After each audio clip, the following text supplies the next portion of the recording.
Makeup করে কি হয়? সুন্দর, তুমি এখন সুন্দর লাগছিস না? কই দেখি তোমার ফেসটা দেখাও, সবাইকে ফেস দেখাও তোমার।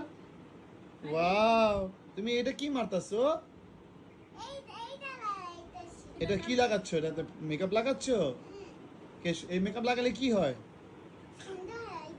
সুন্দর লাগে? ও, তুমি তো সুন্দর আছোই, আরো সুন্দর হয়ে যাবা। এটা কি লাগাচ্ছ? ও বাবা, পানি দিয়ে? খুব সুন্দর লাগছে না? আর কি করবা? আবার লাগাইতে হবে এটা? এটা লাগালে এটা নাড়াচাড়া দিলে হয়ে যাবে না? ঠিক আছে ঠিক আছে, তুমি মেকআপ করো। হ্যাঁ, ফাইনাল লুকটা আমরা আবার পরে দিচ্ছি তোমাকে। হ্যাঁ, ফাউন্ডেশন লাগাবা মুখে? তুমি লাগাবা না? নষ্ট হয়ে যাবে তো এটা। তাহলে